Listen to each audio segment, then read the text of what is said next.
할렐루야. 오늘도 주의 전에 나와 예배하는 여러분들에게 기쁨이 충만하시기를 축원합니다. 우리 성도들과 함께 축복하며 인사하시죠. 기쁨이 넘치시기 바랍니다. 예, 기쁨이 있다고 하는 것은 우리에게 얼마나 행복한 일인지 모릅니다. 오늘 말씀에 은혜 받으시길 바랍니다. 공부를 잘하는 학생은 어떤 학생이 공부를 잘하는 학생일까? 핵심을 잘 짚는 학생이 공부를 잘합니다.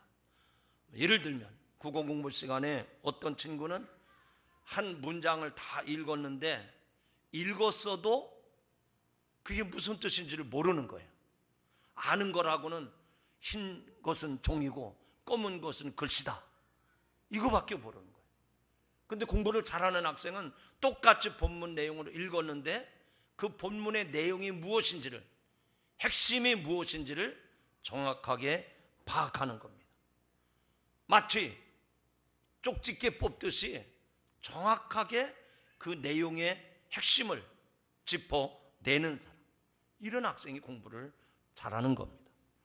저도 얼마 전에 음악회를 다녀왔는데 음악회에 가보면 우리의 마음을 붙드는 것들이 참 많습니다. 화려한 무대 장치를 볼 수도 있습니다. 그리고 연주하는 그 많은 대원들이 올라오고요. 그리고 그들이 들고 있는 악기도 참으로 다양합니다. 그리고 그 무대가 너무 화려해요. 그래서 그 무대 앞에 우리들이 압도를 당합니다. 그리고 이제 연주회가 시작이 되면 좋은 그 음향 시설에 의해서 우리 마음에 참 따뜻해지고 참 기분이 좋아집니다. 그러나 그 연주의 핵심은 뭡니까? 거기에 수많은 연주자들이 올라오고 갖가지 악기들이 있고 그리고 무대의 음향 시설이 참 좋다, 그게 그 음악계의 핵심이 아닙니다. 그날 그 무대에 올라서서 누가 노래를 부르느냐, 노래가 그 음악계의 핵심이지 숫자라든지 음향 시설이 아니라는 얘기입니다. 여러분, 믿음 생활로 한번 연결시켜 보시기 바랍니다. 여러분, 믿음 생활이 뭡니까? 우리가 예수 그리스도를 믿고 따르는 것이 신앙생활인데 예수님의 말씀과 그분이 하신 사역들, 그분의 놀라운 인품을 우리는 성경을 통해서 볼 수가 있습니다. 그러나 그것이 핵심이 아니라는 거예요. 예수님이 행하신 기적, 예수님의 인품, 또 예수님의 병자들을 고쳐내는 그 놀라운 기적들, 그것이 핵심이 아니라고 하는 것입니다. 예수님이 우리에게 보여주시고 가르쳐 주신 그 핵심은 우리의 신앙생활에 원동력이 되는 그런 내용이에요. 그래서 오늘 말씀해 보면 예수님이 그걸 우리에게 말씀해 주십니다. 예수께서 따로 기도하실 때 제자들과 함께, 제자들이 주와 함께 있더니 물어 이르시되 무리가 나를 누구라고 하느냐? 이 말씀의 질문은 우리들이 예수를 믿고 신앙생활하는데 신앙생활이 본질이 무엇이냐? 왜 예수 믿고 신앙생활하느냐? 이거를 가르쳐주기 위해서 예수님이 먼저 그 핵심을 가르쳐주기 전에 사람들이 나를 누구라고 하더냐? 그렇게 제자들에게 질문을 한 겁니다. 예수님이 이런 질문을 하기 전에 제자들과 함께 있다가 따로 기도하셨다고 오늘 기도하는 내용으로 시작이 됩니다. 예수님이 제자들과 함께 있었는데 예수님은 따로 기도하시는 장면이 나옵니다. 예수님을 보면 늘 사람들과 함께 하셨지만 삶에 중대한 문제가 있을 때는 모든 인간의 소리를 끊어버리고 그리고 기도에 집중하신 것을 볼 수가 있습니다. 왜 예수님이 기도에 집중을 하셨을까요? 사람들과 제자들과 늘 동고동락했지만 그러나 절대절명의 순간에는 그 모든 인간관계를 끊어버리고 인간의 소리를 다 접어버리시고 기도하셨어요. 그것은 하나님 아버지의 마음을 아시기 위해서 기도에 집중하셨다고 하는 얘기입니다. 기도하심으로 자신에게 닥쳐올 영적인 시험을 이기기 위해서는 기도하지 아니할 수가 없었다는 말씀입니다. 저는 이 말씀을 생각하면서 여러분에게도 인생의 절대절명의 시점에서 세상 줄을 붙잡지 말고 인간관계를 붙잡지 말고 주님 앞에 독대하는 기도의 시간이 있어지기를 주님의 이름으로 축원합니다. 축원합니다. 대답을 안 하시는 분이 딱 두 분이 계셔서 제가 계속 질문합니다. 기도하시기를 주님의 이름으로 축원합니다. 여러분이 기도라고 하는 것을 내려놓고 어떤 돈줄을 붙잡고 사람줄을 붙잡으면 되는 것 같아요. 그러나 결과가 좋지 않습니다. 주님만이 우리가 기도하며 나갈 때 그 문제를 근원적으로 해결해 주실 줄로 믿습니다. 예수님의 공생의 3년 전반부에서 어떤 일들이 있었습니까? 많은 가르침과 많은 설교와 많은 기적이 연속이 됩니다. 수많은 병자들을 고쳐주셨습니다. 오병이어로 5,000명을 먹이는 기적을 만들어내셨습니다. 그래서 군중들은 예수님을 통치자, 왕으로 세우려고 했습니다. 제자들도 이런 때에 굉장히 흥분을 했습니다. 그러나 예수님은 제자들처럼 같이 동요하고 마음이 흔들리고 흥분하지 아니하셨습니다. 예수님이 이때 기도하셨습니다. 제자들은 예수님이 기도하는 것이 궁금했을 것입니다. 기도하시고 나서 예수님이 이제 제자들과 대화하시는 내용이 본문 18절에 나옵니다. 이제 오늘 설교는 이 화면에다가 오늘 본문의 내용을 다시 한번 올려드릴 테니까 읽읍시다. 봉독합시다. 그럼 빨리 읽으셔야 돼요. 자, 18절 말씀 올려드립니다. 읽겠습니다. 시작.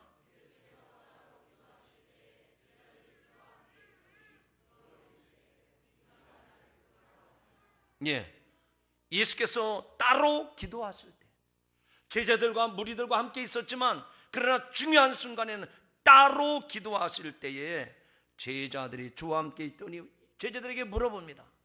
무리가 나를 누구라고 하느냐? 여러분, 예수님이 눈치가 없어가지고 제자들에게 얘들아, 무리들이 나를 누구라고 생각하느냐? 그렇게 물어보셨을까요? 정말 예수님이 몰라서 물어보셨을까요? 다 아셨습니다. 그런데 왜 제자들에게 사람들이 나를 누구라고 하더냐? 왜 이 질문을 한 것입니까? 그 질문한 데에는 분명한 이유가 있습니다. 사람들이 예수님을 어떻게 생각하느냐에 따라서 그들의 신앙의 방향이 결정된다는 얘기입니다. 예수님을 선생이라고 생각하는 사람들은 예수님을 따라다니면서 예수님, 지식을 좀 가르쳐 주세요. 이 세상을 꿰뚫는 이런 지식을 좀 가르쳐 주세요. 지식을 달라고 따라다니는 겁니다. 예수님을 의사라고 생각하면 예수님에게 찾아온 사람마다 예수님, 이 몹쓸 병을 좀 고쳐주세요. 이 지긋지긋한 병을 좀 고쳐주세요. 병 고쳐달라고 예수님을 의사라고 생각하고 따라다니는 겁니다. 예수님을 정치 지도자라고 생각한 사람은 예수님 따라하면서 예수님, 그 높은 지위, 그 권력, 그 자리 좀 하나 만들어주세요. 요즘같이 어려운 때 공천 좀 받게 해주세요. 그러면서 예수님을 정치 지도자로 따랐을 겁니다. 제자들은 예수님의 이 질문을 받고 그 당시 사람들의 일반적인 루머를 전달해 드렸습니다. 그 당시 파다했던 예수님에 대한 소문을 예수님에게 그대로 전달해 드렸습니다. 그 말씀이 19절에 나옵니다. 자, 또 19절 말씀 읽겠습니다. 19절, 방송실에 넣네. 방송실은 아주 집중을 해야 됩니다. 19절 시작. 대답하여 이르되 세례 요한이라고, 더러는 엘리야라, 더러는 옛 선지자 중에 한 사람이 살아났다 하나이다. 사람들이 나를 누구라고 하느냐? 그랬더니 세례 요한이라고도 말합니다. 또 어떤 사람은 엘리야라고도 말합니다. 어떤 사람은 옛 선지자 중에 한 분이라고도 말합니다. 이렇게 사람들이 예수님에 대해서 생각이 다 달랐다는 겁니다. 그러나 예수님은 그 사람들의 여러 가지 생각에 대해서 별 관심이 없습니다. 세상 사람들이 예수님에 대해서 세례 요한이라고 하든지 엘리야라고 하든지 아니면 선지자 중에 누가 하나 살아났다고 하는 그런 말에 대해서는 예수님이 별반 관심이 없습니다. 예수님의 관심은 지금 그 질문을 했던 그 제자들, 12명의 제자들이 예수님에 대해서 어떻게 생각하느냐, 그게 중요한 거예요. 그래서 22절을 또 읽어봅니다. 다 같이 22절입니다. 시작. 예수께서 이르시되 너희는 나를 누구라 하느냐? 베드로가 대답하여 이르되 하나님의 그리스도시니이다 하니 아멘. 너희들은 나를 누구라고 하느냐? 그랬더니 그 중에 제일 성질 급했던 베드로가 하나님의 그리스도이시니이다 라고 말을 합니다. 여러분, 예수님은 세상 사람들이 말하는 것 중요하게 여기지 않습니다. 제자들이 중요하기 때문에 그 제자들 향해서 너희는 나를 누구라고 생각하느냐 물어보십니다. 왜냐하면 이렇게 물어보신 이유는 그 제자들이 초대교회의 중요한 지도자들이 될 뿐만 아니라 예수님이 전한 이 복음을 들고 땅끝까지 가서 복음을 전할 뿐만 아니라 순교자가 될 것이기 때문에 그 제자들이 중요하기 때문에 제자들에게 너희는 나를 누구라고 생각하느냐 물었던 것입니다. 그 제자들이 예수님을 어떻게 이해하고 어떻게 생각하는가, 그것이 더 중요하다고 보신 것입니다. 너희는 나를 누구라고 하느냐? 남의 얘기하지 말고 베드로 너의 대답을 해봐라. 안드레 너의 대답을 해봐라. 요한 너의 대답을 해봐라. 아무개 장로, 아무개 권사, 아무개 집사, 성가대원, 너는 나를 누구라고 생각하느냐? 오늘 이 질문 앞에 여러분 각자가 대답할 수 있기를 주님의 이름으로 축원합니다. 가만히 보면 신앙생활을 하시는 분들 가운데 무임승차 하시는 분들이 있어요. 무임승차. 요즘 우리 시대에 화두가 되는 게 보니까 무임승차예요. 아니 노인분들은 정부에서 무임승차 하도록 다 배려를 해줬지만 젊은 사람이 무임승차를 해서 이 사회에 이슈가 되고 있다, 그 얘기입니다. 신앙생활에도 보면은 가끔 무임승차 하시는 분들이 많이 계세요. 특별히 부인의 신앙이 엎여 사는 사람도 있습니다. 부모님의 손길에 끌려가는 자녀들도 있습니다. 이런 분들은 천국 문 앞까지는 갈 수 있을 것입니다. 그러나 그 안으로 들어갈 때에는, 천국 안으로 들어갈 때는 더 이상 무임승차가 안 됩니다. 그 문 앞에서는 사도들이 여러분 한 사람이 한 사람 이름을 불러대면서 값을 지불하라고 명할 겁니다. 즉 남이 믿는 예수를 믿고 내가 천국 갈 수가 없다, 그 얘기입니다. 내가 믿는 예수로만 천국에 들어가게 됨을 믿으시기 바랍니다. 오늘 여러분이 예수님을 개인의 구주로 고백함으로 그 예수님의 은혜로, 하나님의 은혜로 천국에 들어간 성도들이 되기를 주님의 이름으로 축원합니다. 자신의 신앙이 정확하고 분명해야 된다 하는 얘기입니다. 그래서 로마서 10장 9절 10절에 말씀합니다. 내가 만일 내 입으로 예수를 주로 시인하며 또 하나님께서 그를 죽은 자 가운데서 살리신 것을 내 마음에 믿으면 구원을 받으리라. 사람이 마음으로 믿어 의에 이르고 입으로 시인하여 구원에 이르느니라. 할렐루야. 오늘 이 시간에도 이 땅에 많은 교회들이 구름대같이 사람들이 모여서 예배드릴 드릴 것입니다. 그러나 그 많은 무리가 중요한 것이 아니라 그 교회에 모인 성도들 한 사람 한 사람에게 이러한 신앙의 고백이 분명하고 확실하다면 그 교회는, 그 성도는 건강한 성도요, 그 교회는 건강한 교회가 될 줄로 믿습니다. 오늘 이 아침에 이 말씀을 듣는 여러분들에게 이런 고백이 분명해지시고 여러분의 신앙이, 우리의 믿음의 공동체가 건강한 공동체가 되기를 주님의 이름으로 축원합니다. 본문에 보면 베드로가 예수님께 고백을 했습니다. 뭐라고 고백을 했습니까? 20절의 말씀에 보니까 하나님의 그리스도시니이다라고 고백을 합니다. 똑같은 내용이 마태복음에도 나오는데 거기에는 뭐라고 했습니까? 저는 그리스도시요 살아계신 하나님의 아들이십니다라고 고백을 했습니다. 그런데 영어 성경에 보면 그리스도 앞에 정관사 더가 붙어 있습니다. 그 말은, 그리스도라고 하는 말은 기름 부음 받은 자라는 의미 아닙니까?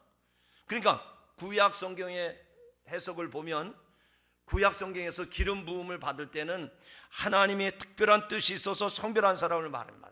왕이나 제사장이나 선지자들을 세울 때 하나님의 기름을 부어 세웠습니다.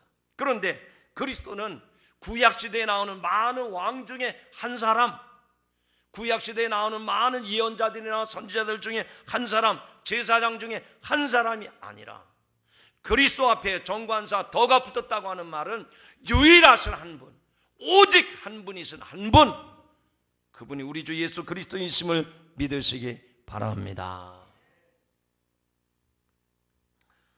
이분은 절대자십니다. 하나님의 아들이십니다. 메시아이십니다. 그 메시아이심을 사도 베드로가 지금 고백을 한 것입니다.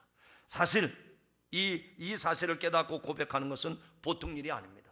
베드로도 그런 고백을 했지만 정확하게 말하면 제정신으로 말한 게 아닙니다. 마태복음에 보니까 예수님이 그것을 아시고 이것은 내가 한 말이 아니고 하늘에 계신 하나님이 하게 하신 것이라고 말씀을 합니다. 그렇습니다. 믿음의 고백은 내가 하는 말이 아니라 성령께서 내 안에서 내 입술로 고백하게 하시는 줄로 믿으시기 바랍니다. 그래서 우리는 그것을 은혜라고 말을 합니다. 그렇게 고백한 것은 내 의지가 아니라 하나님의 기적이라고, 하나님의 능력이었다고 말을 하게 되는 것입니다. 이것을 우리가 전도하다 보면 많이 깨닫게 됩니다. 우리가 생각할 때에는 그렇게 복음을 많이 전하고 복음 전할 수 있는, 접할 수 있는 기회가 많아서 그런 사람들이 쉽게 복음을 받아들일 것 같은데, 어쩌면 그렇게 변명을 하고, 어쩌면 그렇게 변증을 하고, 어쩌면 그렇게 핑계를 많이 대는지. 그래서 차일피일 미루다가 구원받지 못하는 사람들이 얼마나 많은지 몰라요. 근데 우리가 생각할 땐 저 사람은 바늘 끝 하나라도 들어가지 못할 것 같이 복음을 거부할 것 같고 예수님에 대해서 적대시할 것 같은데, 어느 한순간에 복음을 제시했더니 그냥 쑥 받아들입니다. 오늘 이 시간에 예수 그리스도를 다시 영접하는 계기가 되기를 주님의 이름으로 축원합니다. 다시 또 본문으로 돌아갑니다. 21절의 말씀을 읽겠습니다. 시작. 경고하사 이 말을 아무에게도 이르지 말라 명하시고. 다시 한번 읽으시죠. 시작. 아멘.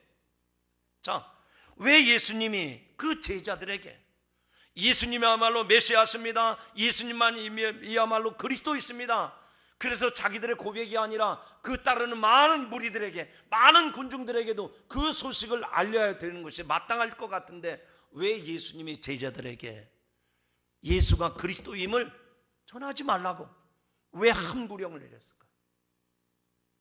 복음이 땅끝까지 증거되도록 이 제자들을 부르셨는데, 복음이 전파되고 복음이 널리 많은 사람들에게 전해져야 되는 것이 옳지 않겠습니까? 그런데 이 본문에 보면 제자들이 그런 고백을 하고 난 다음에 예수님께서 뭐라고 했습니까? 경고하셨어요. 아무에게도 이르지 말라. 오늘 여러분이 이 본문의 말씀을 듣고 읽으시면서 왜 예수님이 함구령을 내렸을까 생각해 보셔야 됩니다. 예수님은 그 많은 무리들이, 그 많은 군중들이 흥분하고 있는 것을 잘 알고 계셨습니다. 정말 예수님이 절대자시라면, 예수님이 그리스도라고 하는 사실을 무리들이 알게 되면 그 많은 무리들이, 그 많은 군중들이 예수님 앞에 왕이시여 그리고 무릎을 꿇는 것이 아니라 그 무리들이 로마를 향해서 폭동을 일으킬 것을 잘 알고 있었습니다. 즉, 그 무리들은 믿음이 없었기 때문에 본능적으로 반응을 할 것을 아셨어요. 그래서 이 무리들에게는 내가 그리스도임을 나타내지 말라라고 말씀을 하신 겁니다. 바꿔 말하면 예수님의 정체가 밝혀짐으로 말미암아 불필요한 오해와 그들로 하여금 혼동을 일으키는 것을 피하게 하시려고 이 말씀을 하신 거예요. 그 대신 예수님은 제자들을 따로 부르셔서 말씀을 하십니다. 본문을 보시겠습니다. 자, 22절 말씀을 또 한번 읽어보시죠. 시작. 이르시되 인자가 많은 고난을 받고 장로들과 대제사장들과 서기관들에게 버림받으여 죽임을 당하고 제3일에 살아나야 하리라 하시고. 아멘. 이 지금 읽은 말씀 가운데 보면 오늘 제가 서두에 말씀드린 것처럼 공부 잘하는 학생은 뭐를 잘한다고요? 금방 잊어버리셨네. 공부 잘하는 학생은 핵심을 잘 파악합니다. 이 지금 한 절의 말씀을 통해서 핵심을 파악해야 돼요. 내용은 좀 깁니다만 이 본문에서는 두 가지 내용이 나옵니다. 핵심이 뭐냐? 따라합시다. 고난을 받고 죽임을 당하고. 누가 고난을 받고 죽임을 당한다는 겁니까? 예수님이 고난을 당하고 죽임을 당할 거라는 거예요. 그래서 그 12 제자들에게만 예수님이 맨 처음으로 예수님이 당할 고난과 예수님이 당할 순환에 대해서 첫 번째 경고가 아니라 예고의 말씀을 주신 거예요. 그 예고의 말씀의 내용이 뭐라고요? 핵심이 뭐라고요? 고난을 당하시고 죽임을 당하시는 거예요.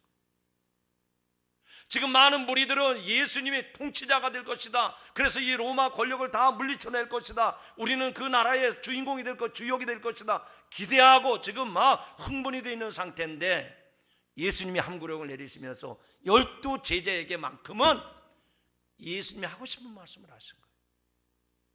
내가 고난을 받을 것이다, 내가 너희를 위해서 죽임을 당할 것이다 라고 말씀을 합니다. 왜 예수님이 누구에게 그런 고난을 당하실까요? 본문에 보니까 장로들과 대제사장들과. 그래서 어떤 장로님이 그런 말씀을 했다고 그러잖아요. 목사님, 이 본문 설교 들을 때마다 참 불쾌합니다, 좀 거북합니다. 그래서 왜 장로님 그리고 불쾌하시고 거북하십니까? 그랬더니 예수님이 장로에 의해서 고난을 받으셨다고 그러는데 그 못된 장로 맨날 얘기하니까 거북하다고. 여기서 장로는 그 장로가 아닙니다.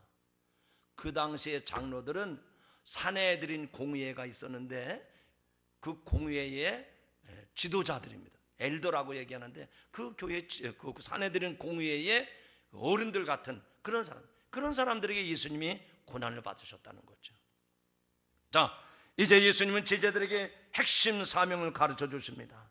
이때까지만 하더라도 제자들은 표면적으로 예수님의 제자들이었습니다.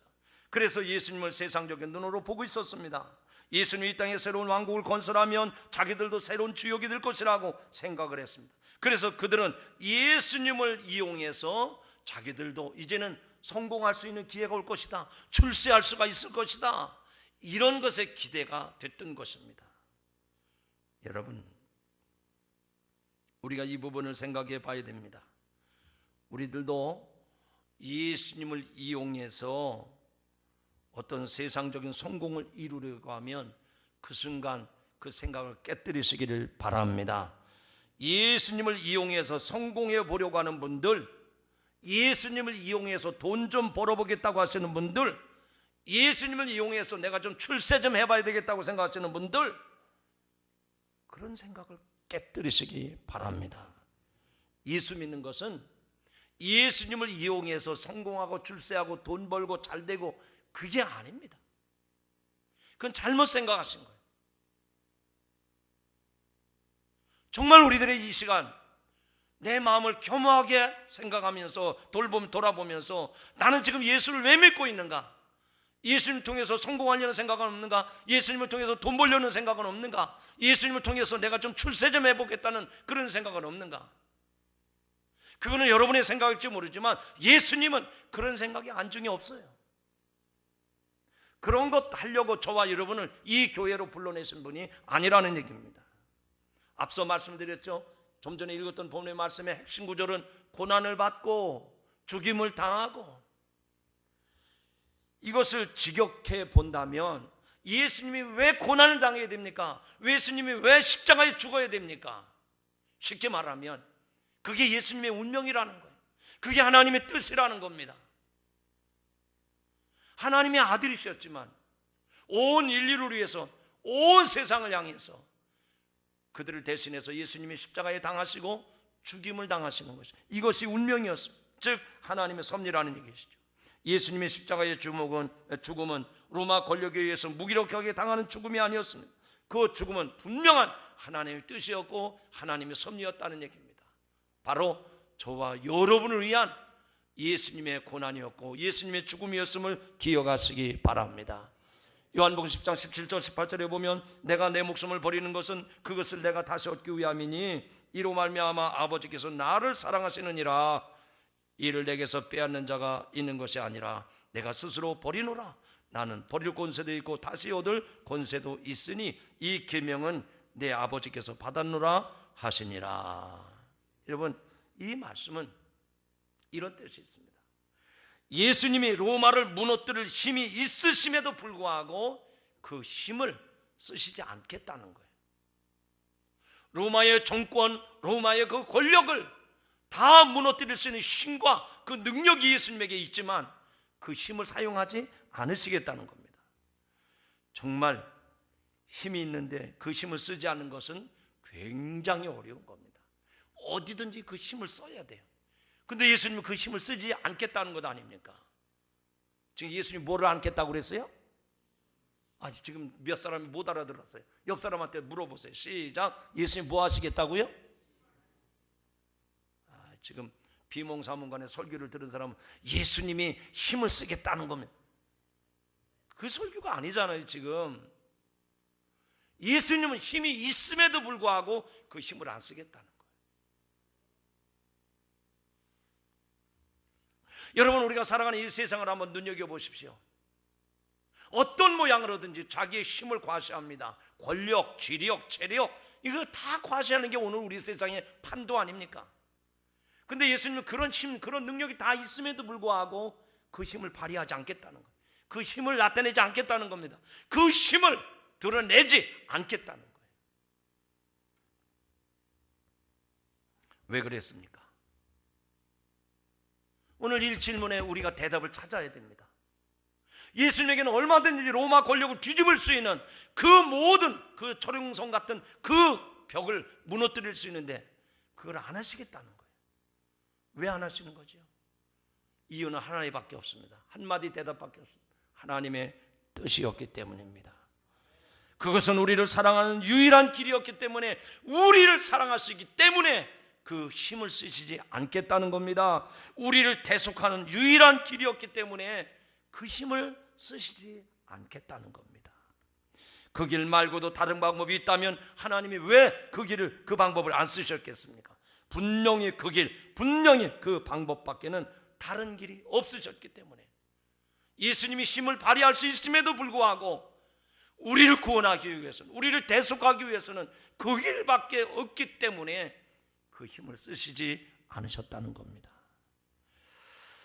여러분, 그 정도로 우리의 죄 문제가 심각하다는 것을 아셔야 됩니다.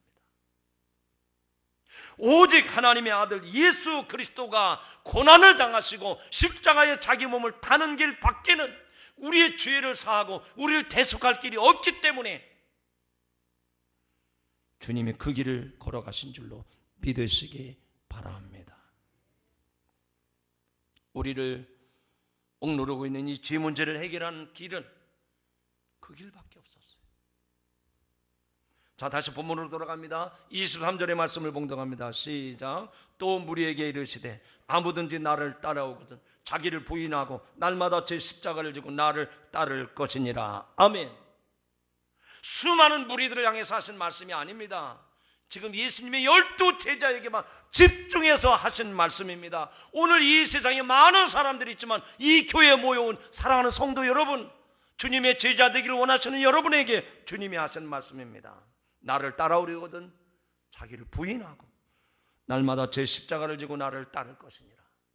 여기 계신 저와 여러분들은 세상 길을 가는 사람들이 아니라 십자가의 길을 가는 사람인 줄로 믿으시기 바랍니다. 믿어지시면 아멘 하시기 바랍니다. 과연 십자가의 길, 믿음의 길은 무엇입니까? 첫째로 따라합시다. 자기를 부인하는 것입니다. 어떤 사람은 나 말고 부인? 이게 이렇게 얘기하는, 그게 아닙니다. 자기를 부인하는 것, 자기를 부인하는 것. 여러분, 자기를 부인하는 것은 이런 것입니다. 내가 내 자신을 다스리는 것을 거부하는 것입니다. 바꿔 말하면 옛사람인 내가 조종간에 앉아서 나를 다스리려고 할 때 내가 하면 안 됩니다. 나는 실수할 수 있습니다. 나는 사고 칠 수 있어요. 내가 반듯하게 운전하는 것 같지만 내 인생을 내가 바르게 운전할 수 없습니다. 전능하신 주님이 내 인생의 운전자가 되어주셔서 이 핸들을 잡고 핸들링을 좀 해주십시오. 조종관을 주님께 맡기는 거, 이게 자기 부인입니다. 크게 합시다. 내 인생에 예수님이 운전자가 되어주십니다. 할렐루야. 오늘도 가야 할 곳이 있고 만나야 될 곳, 오늘도 해야 될 일이 많지만 그거 다 내려놓고 예수님이 내 인생의 운전자가 되어주셔서 내 인생을 멋지게 드라이브 해주시는 거예요. 여러분, 어떻게 하면 되겠습니까? 예수님 이런 때는 깜빡이 켜야 됩니다. 예수님 이런 때는 백미러, 룸미러를 쳐다봐야 되는데 말할 필요 없어요. 우리들은 실수할 수 있습니다. 그러나 예수님께 다 맡기고 우리는 예수님과 함께 동행하는 그 즐거움을 누리시기를 바랍니다. 어제도 제가 지방에 갔다 오면서 빗길에 승용차를 타고, 저 승합차를 타고 오는데 얼마나 비가 많이 오는지 그냥 마주 가는 고속버스가 그냥 무릎 팍 튕기니까 그 승합차에 온 그냥 비를 다 뒤집어 쓰는데도 잠깐 놀랐어요. 그런데 운전을 잘하는 청년이 하니까 다 맡기고 그냥 출발서부터 여기 도착할 때까지 편안하게 왔습니다. 얼마나 좋아요. 그런데 그걸 믿지 못해가지고 막 손잡이를 붙잡고 어머머머머 어떻게 하면 좋아. 우습지만 그게 여러분의 실상입니다. 속도를 좀 줄이세요. 이런 때는 좀 갓길로 가세요. 말할 필요 없어요. 운전자에게 맡겼으면 딱 맡기세요. 여러분의 인생에 조종관을 붙잡으신 분이 누굽니까? 아직도 옛사람인 내가 그 조종관을 붙잡고 있다고 하면 피곤합니다. 실수하는 거예요. 그러나 전능하신 주님께 맡기면 주님이 천국에 이를 때까지 우리를 생명의 길로 복된 길로 인도해 주심을 믿으시기 바랍니다. 두 번째, 십자가의 길을 간다고 하는 것은 날마다 제 십자가를 지는 것입니다. 여러분, 우리는 날마다 쓰레기를 버립니다. 날마다 자기 몸을 깨끗하게 샤워합니다. 안 버릴 수도 있습니다. 지저분하고, 그러면 더 지저분하고 더럽고 냄새가 납니다. 우리는 예수 그리스도의 보혈로, 성령의 보혈로 거듭난 사람이기 때문에 우리 안에 죄가 가득해 있으면 불편한 거예요. 이상한 겁니다. 힘들어지는 거예요. 냄새나서 견딜 수가 없습니다. 그래서 우리는 날마다 쓰레기를 버리듯이 죄를 날마다 버려야 되는 것입니다. 여기서 내가 져야 할 십자가가 무엇입니까? 만약에 학생이 공부하지 못해서 낙제 점수를 받았거나 여러분들이 실직을 했거나 질병으로 고통을 받는 것, 그게 여러분이 십자가가 아니라는 얘기입니다. 공부 못한 건 자기 책임이죠. 실직한 건 자기 책임입니다. 십자가는 내가 그리스도를 따름으로 내가 치러야 할 희생을 말하는 것입니다. 우리 각 사람이 치러야 할 희생의 대가를 말하는 겁니다. 그 희생의 대가는 사람마다 다 달라요. 각각 다 다릅니다. 예를 들면 어떤 분은 자기 자식에 대한 집착이 너무 커서 이건 자식이 아니라 자식이 울타리를 벗어나서 우상이 돼버린 거예요. 우상. 자식하면 벌벌벌 떱니다. 이런 설교할 때 누가 생각나죠? 아니, 하나님을 그렇게 막 두려워 섬기면서 얼마나 복을 받았을까요? 근데 자식이 우상이에요. 자식이. 어떤 사람은 자기 생활이 충분한데도 돈에 눈이 어두워져가지고 돈이라면 아주 쪽을 못 씁니다. 여러분은 어떤 모습입니까? 어떤 사람은 병적인 분노가 있습니다. 화가 나면 그것을 주체하지 못합니다. 이런 것들은 예수님께로 나가는데 걸림돌이 된다 하는 얘기입니다. 저는 오늘 이 말씀을 여러분에게 드리면서 저와 여러분 모두가 이런 인생의 쓴뿌리들이 예수 그리스도의 능력으로 해결받기를 주님의 이름으로 축원합니다. 오늘 우리에게 있는 이 모든 것 다 주님 앞에 내려놓으시기를 바랍니다. 이런 병적인 요소를 주님이 고쳐주실 줄로 믿습니다. 우리 안에는 더럽고 추한 것, 부정물들 같은 것 이제는 다 쏟아내버리고 예수님의 생명으로, 예수님의 샘물처럼 솟아나는 삶이 되시기를 주님의 이름으로 축원합니다. 내 안에는 옛사람을 이길 수 있는 힘을 달라고 기도하시길 주님의 이름으로 축원합니다. 갈라디아서 2장 20절에 말씀합니다. 내가 그리스도와 함께 십자가에 못 박혔나니 그런즉 이제는 내가 사는 것이 아니요 오직 내 안에 그리스도께서 사시는 것이라. 이제 내가 육체 가운데 사는 것은 나를 사랑하사 나를 위하여 자기 자신을 버리신 하나님의 아들을 믿는 그 믿음 안에 사는 것이라. 할렐루야. 믿음 안에 사는 거예요. 믿음 안에 사는 거예요. 세 번째로 십자가를 지는 길은 따라합시다. 세상의 유혹과 싸워서 이기는 것입니다.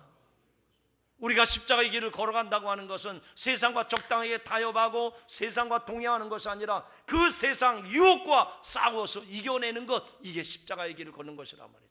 본문 말씀 24절 25절의 말씀을 다 같이 봉독합니다. 누구든지 시작. 누구든지 제 목숨을 구원하고자 하면 잃을 것이요 누구든지 나를 위하여 제 목숨을 잃으면 구원하리라. 사람이 만일 온 천하를 얻고도 자기를 잃든지 빼앗기든지 하면 무엇이 유익하리요? 아멘. 이것은 사람이 세상에서 추구하는 최고의 목표들을 말합니다. 어떤 사람은 재물, 어떤 사람은 권력, 쾌락, 정욕, 젊은이들은 스릴을 추구하고 있습니다. 그렇다 한들 자기의 생명을 빼앗기면 이 모든 것이 무슨 의미가 있겠느냐 하는 것입니다.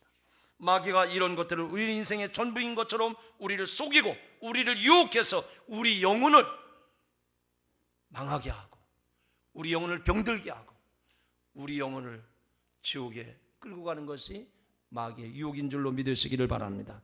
계속해서 26절의 말씀을 봉독합니다. 누구든지 시작. 누구든지 나와 내 말을 부끄러워하면 인자도 자기와 아버지의 거룩한 천사들의 영광으로 올 때에 그 사람을 부끄러워하리라. 어떤 사람은, 이런 사람은 누구를 말하는 것일까요? 여기서 누구든지라고 했는데 누구든지가 어떤 사람을 말하는 것이냐 하는 얘기입니다. 예수를 믿지 않는 사람이 아닙니다. 믿기는 믿는데 양다리를 걸친 사람들을 말합니다. 예수를 믿지만 언젠가는 예수를 모른다고 말할 사람, 나는 예수님을 모른다고 외면할 사람, 난 이런 사람이 아닙니다, 나는 모르는 일입니다, 그런 입장을 취할 사람을 말하는 겁니다. 여러분은 지금 어떤 입장을 취하고 계십니까? 예수 믿는 것을 숨기고 있지는 않습니까? 예수 믿는 것이 부끄럽지는 않습니까? 예수 믿는 것 때문에 내가 있는 삶의 자리에서 왕따 당하는 것을 두려워하고 있지는 않습니까? 사실 이 세상이 예수 믿는 사람들을 박수 쳐주는 세상은 아닙니다. 아니, 교회가 아무리 욕을 먹고 있다 할지라도 예수님을 부끄러워하면 안 됩니다. 왜 그렇습니까? 예수님이 십자가에 달리실 때에 여러분을 부끄러워하지 아니하셨습니다. 그런데 왜 여러분은 세상 사람들 앞에서 주님과 아무런 상관이 없는 사람처럼 말을 하고 행동을 하십니까? 그렇다고 세상 사람들이 여러분을 잘했다고 칭찬해 줍니까? 박수 쳐 줍니까? 아닙니다. 분명한 사실은 마지막 때에 그런 사람은 예수님도 모른다고 내가 부끄러워하겠다고 말씀을 하십니다. 그러므로 이 세상을 눈치 보며 살지 마십시오. 믿음의 정체성을 갖고 살아가시기를 주님의 이름으로 축원합니다. 축원합니다. 한번 크게 선포합시다. 믿음의 정체성을 가지고 삽시다. 내게 불이익이 와도, 내가 손해가 있어도 예수는 그리스도십니다. 예수님은 나의 구원자십니다. 예수님만이 나의 유일한 구세주십니다. 이런 고백을 할 수 있기를 주님의 이름으로 축원합니다. 누가복음 21장 34절의 말씀입니다. 너희는 스스로 조심하라. 그렇지 않으면 방탕한 것, 술 취함과 생활의 염려로 마음이 둔하여지고 뜻밖의 그날이 덫과 같이 너희에게 임하리라. 내가 생각지 않은 때에 뜻밖의 그날이 덫과 같이 내게 임하리라 라고 말씀을 합니다. 여러분, 우리가 세상에 살면서 세상적인 것에 집착하지 마십시오. 물론 세상에 살면서 기본적인 삶을 누리며 살아야 됩니다. 그러나 세상적인 것에 너무 집착하고 너무 치우치거나 그것에 마음을 빼앗기지 말라는 말씀입니다. 쉽게 말하면 욕심 부리지 말라는 말씀입니다. 과유불급이라고 하는 말이 있지 않습니까? 정도가 지나친 것은 오히려 모자란 것만 못하다는 뜻입니다. 중용이라고 하는 말이죠. 예수님이 우리에게 말씀하십니다. 저와 여러분에게 오늘 이 아침에 분명하게 말씀합니다. 너희가 세상에서 이것저것 다 붙잡고 살기를 원하지만 그것보다 더 나은 것이 있다고 말씀하십니다. 여러분 개개인에게 제가 질문합니다. 오늘 저와 여러분에게 이 본문의 말씀을 주시면서 너희가 세상에서 명예와 권세와 지위와 지식과 세상의 부귀영화를 다 추구하고 있지만 그것보다 더 나은 것이 있는데 그것이 뭐라고 말씀을 합니까? 예수 그리스도이십니다. 예수 그리스도와 함께 사는 것입니다. 예수 그리스도를 위해서 사는 것입니다. 예수 그리스도를 위해서 내가 가진 기득권을 다 내려놓는 것입니다. 더 쉽게 말씀을 드리면 여러분이 세상에서 좋아하는 것, 이거 없으면 세상 사는 재미가 없을 것 같아요. 세상에 의미가 없는 것 같아요. 이거 없으면 무슨 재미로 세상을 살아가나? 노랫말처럼 이런 게 있으니까 좋은 거예요. 그게 뭡니까? 우리 학생 청년들 게임이죠. 우리 장년 성도 여러분, 그게 스포츠 아닙니까? 그게 골프 아닙니까? 우리 연로 하신 분들은 이렇게 한 주간 두 주간 비행기 타고 해외여행 다니는 거 그거 아닙니까? 아니면 스포츠 시즌이 돌아오면 이 경기장 저 경기장, 그거 없으면 내가 왕따 당하는 것 같고, 그런 거 내가 안 다니면 불행한 것 같고. 필요합니다. 그러나 그런 것에 집착하면 안 된다는 얘기입니다. 더 분명한 말씀은 거기에 중독되거나 거기에 빠지면 안 된다는 말씀입니다. 여러분, 기독교는 이렇게 세상에 즐겁고 정말 행복한 것, 이런 것들을 다 하지 마십시오. 이것저것 하면 안 됩니다. 금기하는 기독교가 아닙니다. 금기의 종교가 아니란 얘기예요. 술 담배 하지 마십시오. 어디 이상한 데 가지 마십시오. 여러분, 금기하는 종교는 아닙니다. 그러나 분명한 게 뭡니까? 최고의 음식을 먹기 위해서는 불량식품을 버려야 됩니다. 상한 음식은 버려야 되는 겁니다. 그것에 욕심이 나면 탈이 나는 거예요. 병이 나는 겁니다. 죄를 버렸으면 이제 거기에서 예수님을 채우시기 바랍니다. 세상의 유행가를 버렸으면 거기다 예수님을 찬양하는 것으로 채워가시기를 바랍니다. 이렇게 십자가의 삶을 사는 것이 예수님의 제자된 삶의 모습입니다. 한마디로 말하라면 십자가의 삶을 사는 것은 예수님이 내 삶의 모델이 되게 하라, 예수님이 내 삶의 롤 모델이 되게 하라는 얘기입니다. 좀 어려운 얘기 같아서 제가 쉽게 또 설명을 합니다. 스케이팅하는 학생들은 김연아가 롤 모델입니다. 김연아가 어떤 폼을 취하는가, 그 김연아 선수가 어떻게 연습을 했는가, 그 김연아 선수가 어떤 코치에게 지도를 받았는가, 그 김연아 선수에게 운동하는 가운데 좀 어려운 때가 있었지 않았겠습니까? 그런 그 위기를 어떻게 극복했는가. 그 스케이팅하는 학생들은요, 김연아 선수가 롤 모델이 되는 겁니다. 우리 예수님을 믿고 따르는 사람들 아닙니까? 우리의 롤 모델은 어떤 스포츠 선수가 아닙니다. 어떤 유명한 연극인이 또 배우가 아닙니다. 우리의 롤 모델은 예수 그리스도인 줄로 믿으시기 바랍니다. 자나 깨나 예수님을 바라보는 사람, 예수님을 바라보는 사람은 예수님을 닮게 되어 있습니다. 여러분, 도마 위에다가 감자를 갖다 놓고 잘라보세요. 어디서 자르든지 감자는 감자입니다. 이쪽에서 잘랐다고 해서 연예인이 나오고, 이쪽에서 잘랐다고 해서 유명한 탤런트가 되고 아니지 않습니까? 여러분이 예수 그리스도를 바라보고 예수 그리스도와 함께 동행하며 예수 그리스도를 닮아가는 삶을 살면 어디를 내놓고 봐도 예수 그리스도의 모습이 나타나는 거예요. 돈 쓰는 모습을 봐도 예수님의 향기가 납니다. 인간관계를 놓고 봐도 어디에서든지 그리스도의 아름다운 향기를 드러내게 되는 줄로 믿으시기를 바랍니다. 이것이 예수님의 제자입니다. 한 가지 짚어야 될 것은, 그렇게 사는 삶은 하루아침에 이루어지는 것은 아닙니다. 날마다 이루어 나가야 될 줄로 믿습니다. 영성의 길은 쌓아 올리는 것이 굉장히 어렵지만 무너지는 것은 한순간에 무너진다는 얘기입니다. 여러분, 영화 배우나 유명한 탤런트들 보십시오. 몸매가 보통이 아닙니다. 그들은 그런 몸매를 만들기 위해서 흔히 말하는 황제 다이어트를 한다고 그래요. 닭가슴살 그리고 샐러드만 먹고 6개월 이상 다이어트를 해야만 이 몸에 이렇게 근육이 식스팩이 생긴다고 그래요. 그런 몸매를 만들기 위해서 6개월 동안 다이어트를 했는데 한순간 실수하면, 운동을 하지 않으면 엿새 만에 그것이 끝나고 버리고 만다고 그럽니다. 여러분, 영성이 그와 같은 것입니다. 구약 성경의 다윗의 모습을 보십시오. 하루 동안 낮잠을 잤다가 밧세바 사건을 통해서 다윗의 영광이 다 하루아침에 무너져 내리지 않았습니까? 날마다 십자가를 진다고 하는 의미가 바로 이런 것입니다. 방심하지 말고 날마다 기도하면서 날마다 말씀을 붙잡고 살아가시기를 주님의 이름으로 축원합니다. 그것이 흐트러지기가 쉬우니까 우리에게 이 반석교회라고 하는 교회 공동체를 하나님이 허락해 주신 줄로 믿습니다. 그래서 우리는 이 교회 중심의 삶을 살아가야 되는 거예요. 하나님이 여러분에게 그와 같은 구체적인 삶을 살도록 제시한 말씀이 뭡니까? 2016년 우리에게 주신 표어를 크게 한번 외쳐봅시다. 시작! 하나님께 가까이 하면 내게 복이라. 여러분들, 이 글자를 못 읽는 사람이 어디 있습니까?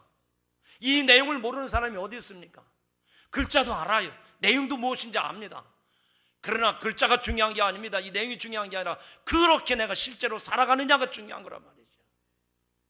정말 내가 2016년을 복된 삶을 살기 원하면 어떻게 하라는 거예요? 하나님을 가까이 하라는 겁니다.